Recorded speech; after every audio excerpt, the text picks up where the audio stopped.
The following program was provided by an independent producer solely responsible for its content. The opinions expressed do not necessarily represent the views of this station, its staff, board of directors, or underwriters.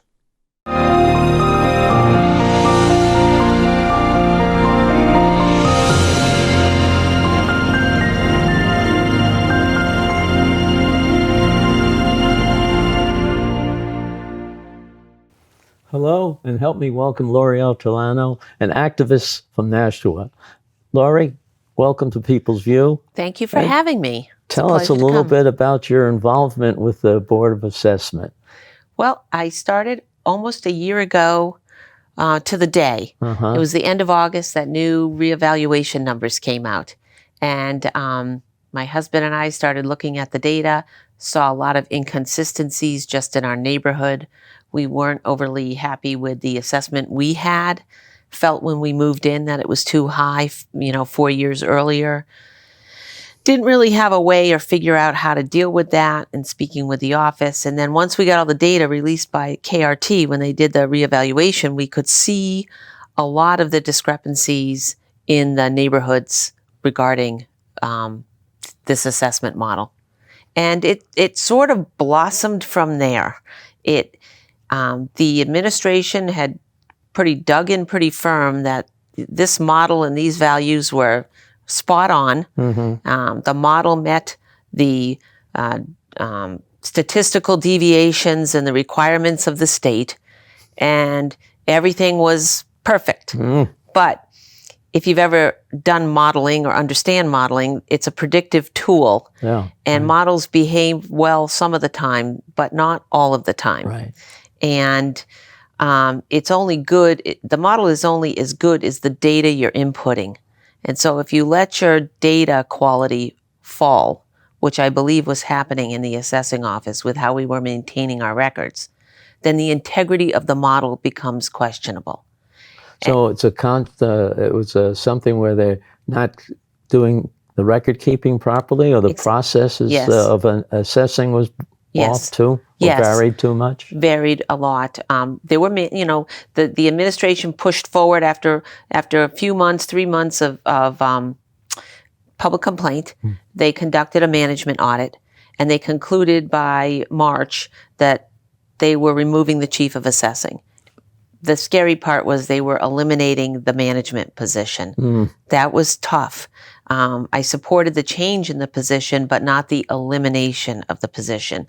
The assessing office desperately needs a very qualified chief and a good manager, a good technical person, a working manager.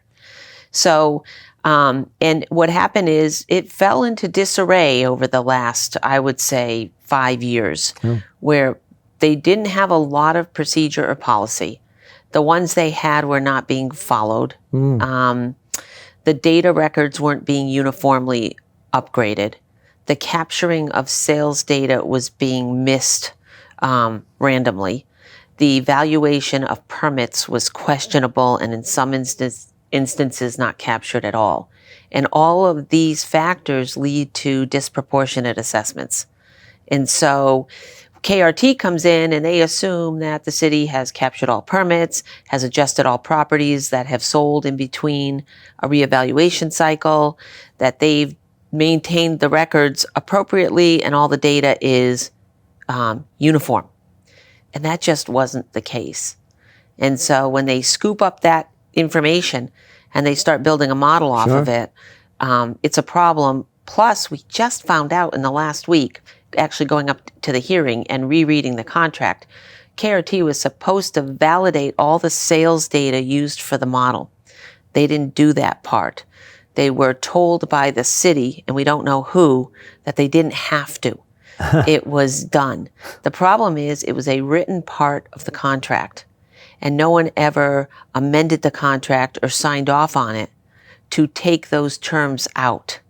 And it was a significant part of the work done and the cost of this $500,000 contract. And it appears not to have been done. Oh, boy. Yeah. So they don't know what the source of the data was. They just got it, and And it just appeared on the desk. Right. They took it. They assumed that these sales reviews were done by the office, that, every attempt to do an internal inspection, knock on the door, verify how the sale was conducted, if it was an arm's length transaction, that all of these things were done.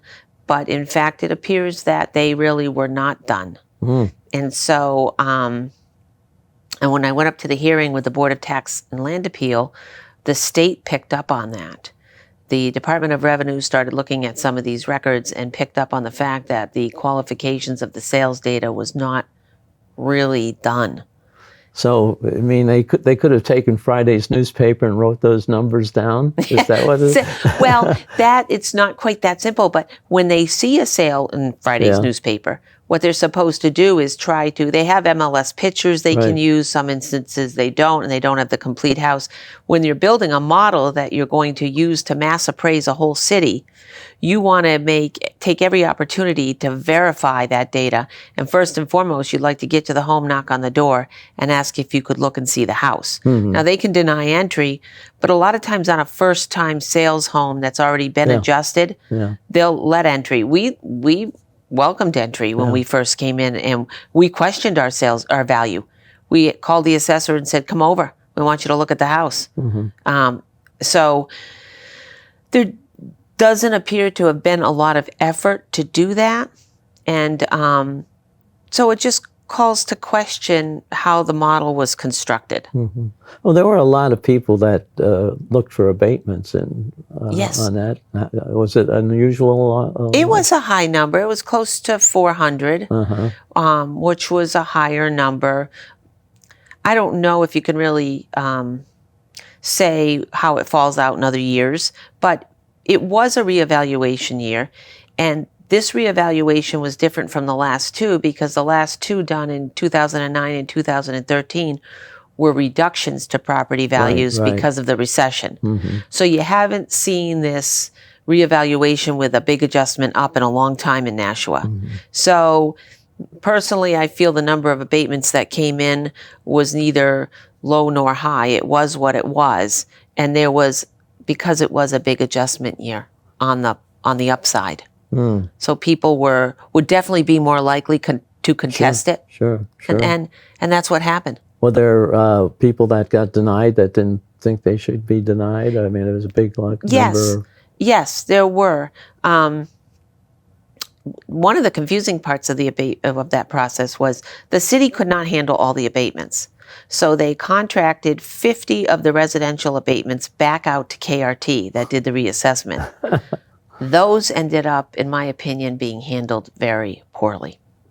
So the city took a couple hundred residential abatements and they applied a typical market analysis process, I would say typical, where sales data and sales comparisons are used for your home. So if you're trying to figure out the value of your home, you're looking at properties around you that might have sold in your neighborhood to see if you're in line. And that's a easier way for a taxpayer or property owner to understand their value. KRT took 50 of the abatements and did not use sales data. They just stood behind the model they created. And they said, we have a computer-aided mass appraisal model we made with 673 data points. And it was, tweaked and massaged and came out with all the correct statistical deviations. And your number is this. And there's really no debating it. It is what it is. And so the people that got put into the KRT pile ended up with a very different process that I strongly objected to. I don't think the Board of Assessors should have allowed two different processes to be used in the city. That creates inequity. That's right. And they did. Remarkably, they did. What's the State Board of Assessment think of that? I brought that up when I was up there on Tuesday. I know I'm going to be filing up at the Board of Tax and Land Appeal on our property. We received a reduction, but not the reduction we thought we should. And so we're taking it a step further. We're trying to negotiate with the city, but they're not overly receptive. So, and I'm not certain they're really have been willing to negotiate with other people who've raised concerns. The other thing is, I made a big issue about what's called the equalization ratio. Every year the state takes our sales data and they calculate how the properties are equalized. Ideally, when you do a reevaluation, everything should be at 1. But as the markets rise or fall, that ratio changes. Because the new sold properties will be at one level, but all the other properties are sitting at another. So as the market rises, this ratio falls. So after KRT came in, our ratio last year went to 94.8 instead of 1. So anyone who won an abatement through the city based on a sales analysis, they looked at sold properties against your home and they said, oh yeah, your house should be $300,000, it should be $250,000. They would then multiply that sales number by the ratio, the 94.8, and that would be your new assessment. That's how it's done. But KRT, because they didn't really allow sales data to be used, their 50 properties did not get that number applied. None of them did. Anyone who they saw the need to change a property value, they did it based on looking at the house and saying, I'll rate the kitchen good. They made little physical characteristic changes, never looked at the sales data, and therefore never applied a ratio. So if you got into the KRT bucket, you could not get your assessment down based on a ratio. Only the city people could. It was not well done. It was not fair. And there'll be some people going up to the Board of Tax and Land Appeal on the issue to have them look at it. Well, have they found places where people have changed the house somehow? And how do they figure out the additions that went on? Are they supposed to be told when they put on? Or Yes. What if somebody puts a pool in? Well, that's a good, the permitting process through the building department is a very regulated process. And it works successfully if everyone is willing to follow the rules. And so contractors are your first, line. Right. They have to get over there if they're signing contracts with people to do home additions or whatever, get the proper permits pulled. And every contractor knows that. There's a certain fee associated with it. I don't think it's outrageous. It's really, in my opinion, pretty nominal. But there are some contractors that don't go get the permits. So what if the owner does the building? And if the owner's doing it, then the owner needs to go over to the building department and pull those permits. Because I know a lot of people just don't bother. Don't do it. Right. So you've got an issue with permits not being pulled, which is why being able to go into homes and evaluate them, it would be the best way to have equity. But the state has ruled against that. We have a no entry law in the state, and we have, as of, I believe 6 years ago, they changed it such that if you deny entry, you still have the right to appeal your assessment. So prior to that, if you denied entry, you couldn't appeal. So if you said you can't come in and they gave you a high assessment, you were stuck with it. But the courts ruled, I think in around 2012, if you don't let them in and your assessment's high, you can still file an abatement. So you do have an avenue. But what happens when you file an abatement, you have to let them in at that point. Yeah. At that point, you really got to let them in to say, okay, we'll back what you're saying because we can see it too. So you can only hide so long. However, the concept of doing a listed measure, which means we're going to go to every door, knock on it, and get in, I think is pretty obsolete now, because the bulk of the people don't open their door. And with the Nashua Assessing Office the way it is right now, with the internal chaos going on in there and the lack of structure, I wouldn't tell anyone to open their door. Yeah. It's not. You're not. Well, I can see the reason for that. They're not operating properly. But if they were operating properly, wouldn't they have just a sampling? That's the problem. And now the sampling is small. You're talking like maybe 15%. So when you're only getting into 15% of the homes, is that telling you what equity is throughout the whole city? Right. I don't think so. No. And my observation of that, talking to other chiefs and management people in assessing, is that the homes they're getting into, by and large, the people who open their door are the ones with the really old homes that are falling apart. One assessor said to me, I never go in and see a new kitchen or a finished basement. That's not the kind of house I'm walking into. Nobody opens their door for that because they don't want to pay for it if it's not caught on the card. But so even if your sampling is not random, which it sounds like it is not, then you can't hang your hat on a list and measure creating equity in and of itself. I think the state is still holding on to the concept that you should do it. And I think the reason they're doing it is their position is some data is better than none. Yeah. But it's a very expensive endeavor. You know, for us, we're going to talk about spending $2.5 or $3 million.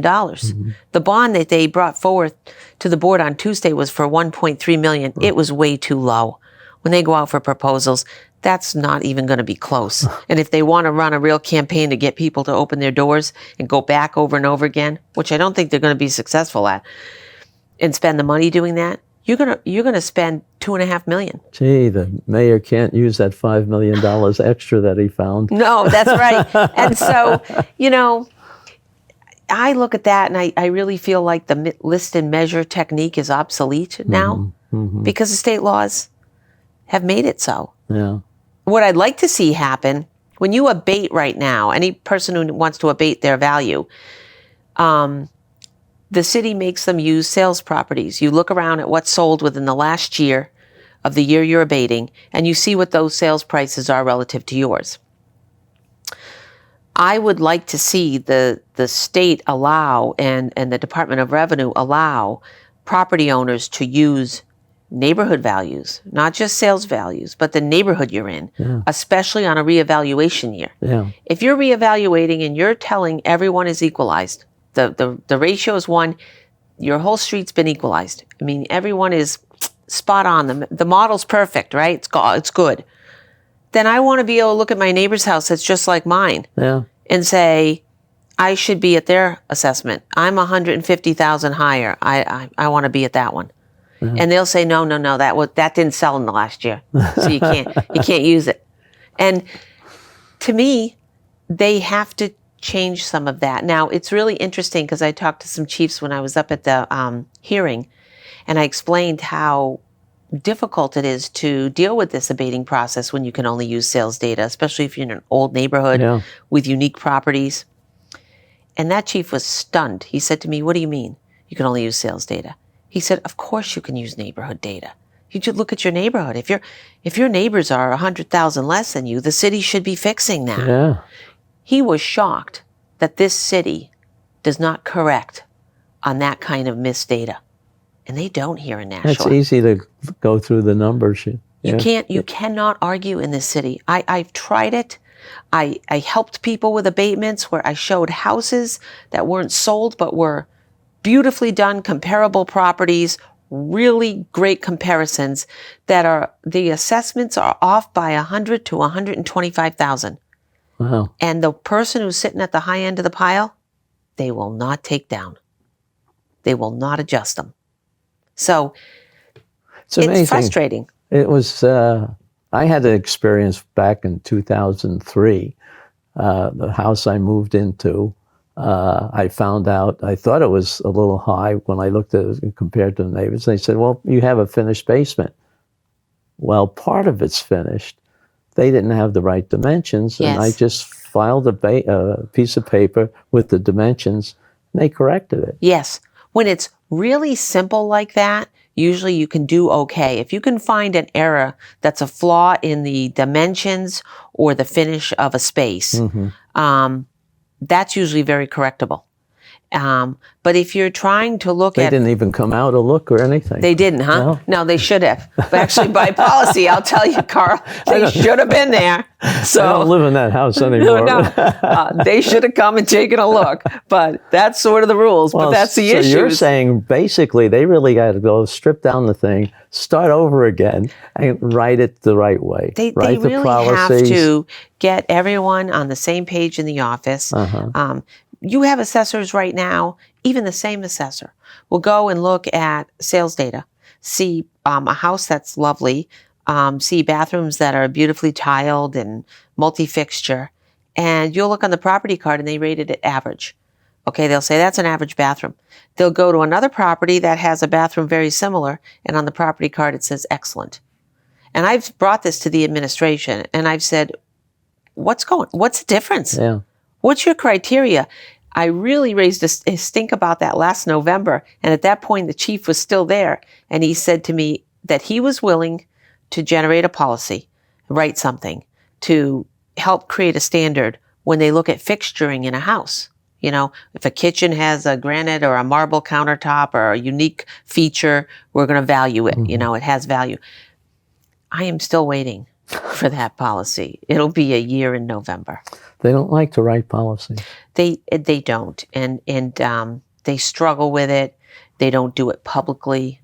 There's no policy workshops where the public could hear, listen, or give input. It's all behind doors. They just wrote a policy and assessing. They've managed to get one done that I know of, which is if somebody buys a home and the assessors change the assessment, they said by $20,000, they will mail them a letter. Now, in the past, much to my surprise, and it happened to us buying a home, they have a department that's in disarray. There are sales adjusting properties that sold. Some people are buying homes where the assessors' permits were pulled and the assessors missed all the permits. So the house sells, the new couple comes in, their taxes, they think the permits were closed, the work was done years ago. And all of a sudden their tax bill goes up like $3,000. That's a big change. Wow. And they don't send a letter home to the taxpayer. What's happened, some of these younger people, December, it's their banks calling them saying, your escrow account is empty and we can't cover your tax bill. And their hair lights on fire and they're like, what do you mean? And then they learn that their assessment was changed $2,000 or $3,000. The city wasn't telling people. That flabbergasted me. Oh, yeah. So now they wrote a policy, but I don't like the way they wrote it. They wrote it to say, if an assessment goes up $20,000, we'll send a letter. Well, $20,000 is an arbitrary number, and to me, it should be a percentage of the value. Yeah. Somebody who lives in a $200,000 home, $20,000 is 10%. Right. Somebody who lives in a $600,000 home, $20,000 is 3%. You know, you're actually punishing those with less income, right, with a fixed number. Right. So I've said to them, don't do it on it. But I only learned that they had set it up that way because I went to the office and I asked to see the manual, which they did not want to give to me. Had to literally fight for it. Got the manual, started looking through it, and I saw that the policy was, quote, written. It had never been discussed in a public meeting. It had never been approved by the Board of Assessors. There was never any opportunity for the public to say anything.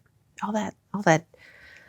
Do the aldermen get involved in those things? They're the ones that are supposed to pass policy. Well, they have a Board of Assessors, and I think the Board of Assessors has the right to work. Their mission is to review policy and ensure compliance to meet the state standards and local legislation. Right. That's actually their mission.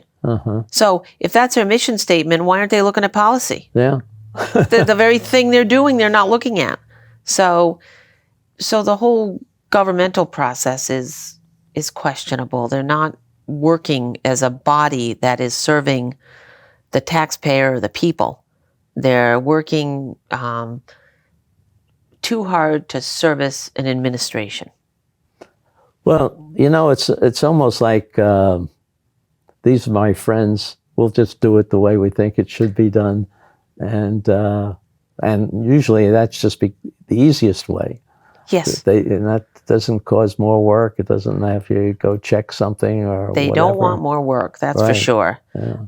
It comes across as an underlying laziness to not want to roll up your sleeves and deal with some of this stuff. Unfortunately, I've seen enough of that at the state too. Yes, and it's not, it doesn't work for the greater good at all. And so I think a lot of our elected officials have missed the point of their calling, that they're there to serve the public and they're in a seat to build public trust, and it's not a personal power seat to serve an administration.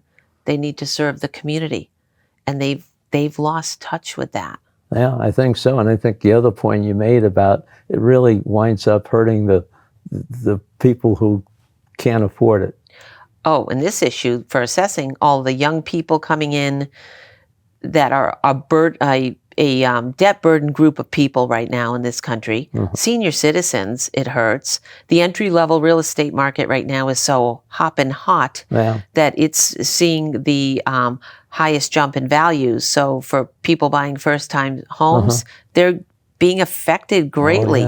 So that tax equity or that assessment equity is very important for them. Sure. And it's such a complex issue.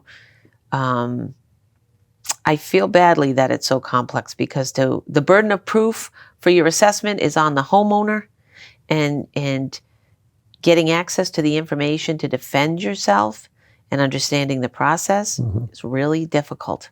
I think a lot of people are lost as to how to defend their values. They just don't know. You know, and if they think it's wrong, they don't know how to fight it. Well, I think that's, you know, we were always talking up at the state of having a ombudsman who was there for the person, the resident, and on whatever, whether it was a business or a house or school or whatever. Right. So because it's complex in the way you should go to these places to get corrections. Right. It's really hard. Right. I think so. Yeah. I don't know what we're going to do with that, but we ought to have people like you keep reminding our elected officials that they have a job to do. Exactly. And they should be happy to do it if they're running. They should work on it. Right, right. I'm hoping that we can create more of a public-oriented practice. I mean, we're pushing the public away too much, and we need to allow this public input and allow this oversight from the public, and welcome it. Don't be fearful of it and run from it. And I think you'll end up with a better run city. I agree. Better run government. Yeah, it'll run smoother, and you'll have happy people there. You'll have educated people, is what it is. Yeah. When everyone's more educated, we're all forced to think more. And the people who challenge you the most, if you're willing to accept that gladly, you're going to become a smarter person. And instead of running from that, allow yourself to grow with the challenge. And they're not letting that happen, which is a little bit disappointing. Well, thank you for all your input. And, thank you for having me. When we find out how this thing works out and see how they're going to implement this new reassessment over the next 3 years, we'll see if you've been as effective as you hope you. Thank you very much. Well, thank you again. The preceding program was provided by an independent producer solely responsible for its content. The opinions expressed do not necessarily represent the views of this station, its staff, board of directors, or underwriters.